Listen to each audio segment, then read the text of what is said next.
బులెటిన్లో breaking news చూస్తున్నాం. CM Revanth Reddy ప్రచార రంగంలోకి దిగుతున్నారు. ఇక రేపటి నుంచి గాలి స్పీడుతో ఎన్నికల ప్రచారం చేసేందుకు సిద్ధమవుతున్నారు రేవంత్ రెడ్డి. నామినేషన్ల ప్రక్రియ ప్రచారం అవడంతో ప్రచారం జోరు పెంచాలని డిసైడ్ అయ్యారు పీసీసీ చీఫ్ రేవంత్ రెడ్డి.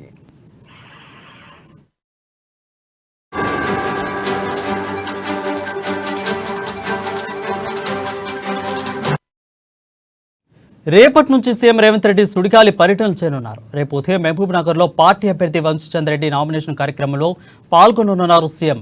ఇక రేపు సాయంత్రం మహబూబ్ నగర్తో పాటు జరిగే బహిరంగ సభలో పాల్గొంటారు. అభ్యర్థి బలరాం నాయక్ మద్దతుగా ప్రచారం చేయనున్నారు. నామినేషన్ కార్యక్రమంలో పాల్గొనున్నారు. ఇక ఎల్లుండి 20న మెదక్ అభ్యర్థి నీలమధు నామినేషన్ కార్యక్రమంలో పాల్గొంటారు రేవంత్ రెడ్డి. 20న సాయంత్రం కర్ణాటకలో ప్రచారం చేస్తారు. 21న భువనగిరిలో చామల కిరణ్ నామినేషన్ కార్యక్రమంలో పాల్గొనున్నారు రేవంత్ రెడ్డి. ఇక 22న ఉదయం ఆదిలాబాద్, 23న నాగర్ కర్నూలులో జరిగే బహిరంగ సభకు హాజరు కానున్నారు రేవంత్ రెడ్డి. 24న ఉదయం జహీరాబాద్, సాయంత్రం వరంగల్ సభలో పాల్గొంటారు ముఖ్యమంత్రి రేవంత్ రెడ్డి.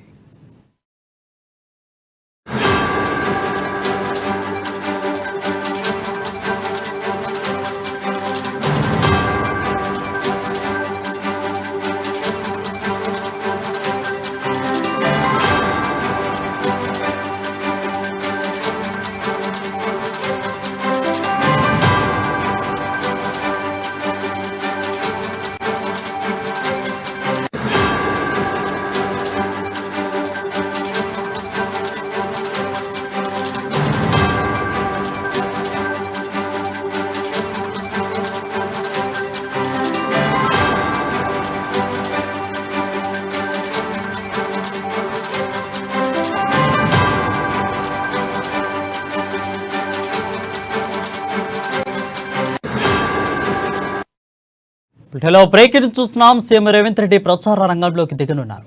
రేపటి నుంచి గాలి స్పీడుతో ఎన్నికలకు ప్రచారం చేసేందుకు సిద్ధమవుతున్నారు రేవంత్ రెడ్డి. నామినేషన్ల ప్రక్రియ ప్రారంభం కావడంతో ప్రచారంలో జోరు పెంచాలని డిసైడ్ అయ్యారు పీసీసీ చీఫ్ రేవంత్ రెడ్డి. దీనిపై మరింత సమాచారం మా ప్రతినిధి హరీష్ లైవ్ ద్వారా అందిస్తారు. హరీష్, చెప్పండి, రేవంత్ రెడ్డి యొక్క ఎన్నికల షెడ్యూల్, నామినేషన్లో షెడ్యూల్ ఏ విధంగా ఉంది?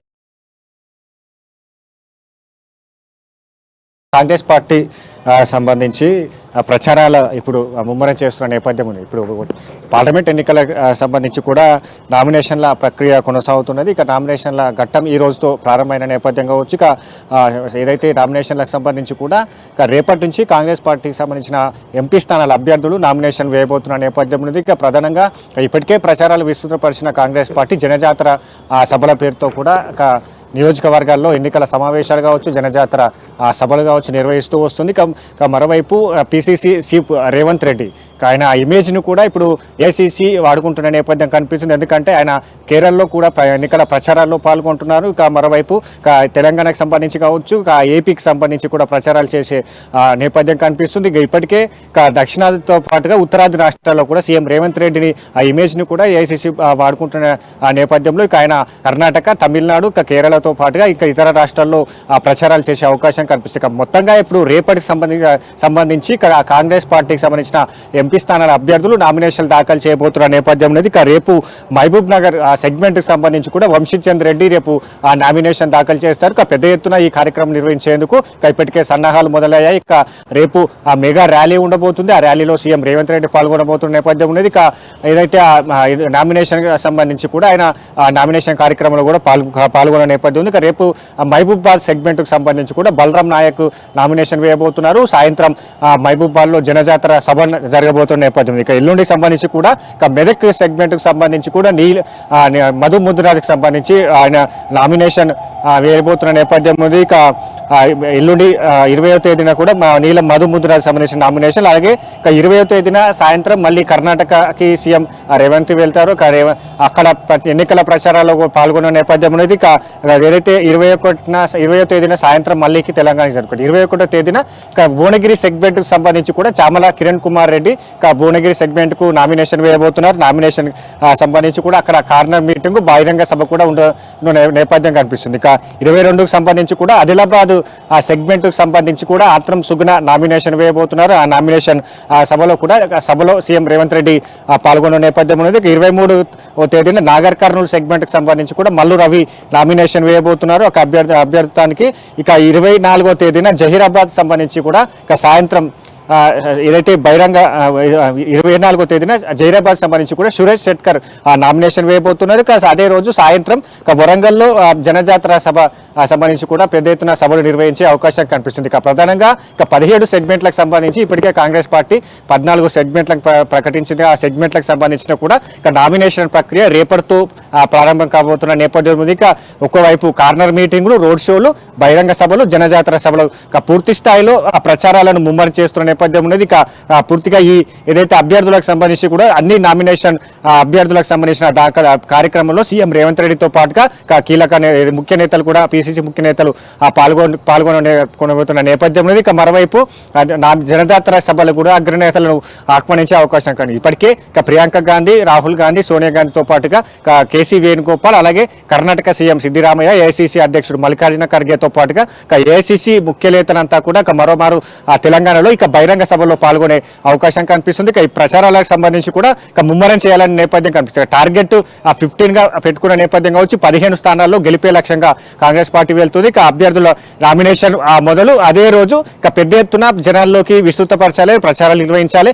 రోడ్ షోలు, ఏదైతే బహిరంగ సభలతో కూడా పెద్ద ఎత్తున 6 గ్యారంటీలు, జాతీయ స్థాయి మేనిఫెస్టో, పంచనాయ పత్రం వీటన్నిటిని కూడా ఇంటింటికి చేరవేస్తూ నామినేషన్లకు సంబంధించి అలాగే ప్రచారాలకు సంబంధించి కూడా రేపటి నుంచి ముమ్మరం చేసే అవకాశాలు అయితే ఉన్నాయి. వరుణ్, రైట్ హరీష్, అంటే ఇక్కడ అసెంబ్లీ ఎన్నికలప్పుడు చూసుకున్నాం డిస్ట్రిక్ట్ లెవెల్లో కూడా వాళ్ళకైతే కొన్ని హామీలు అయితే ఇచ్చారు డిస్ట్రిక్ట్ లెవెల్.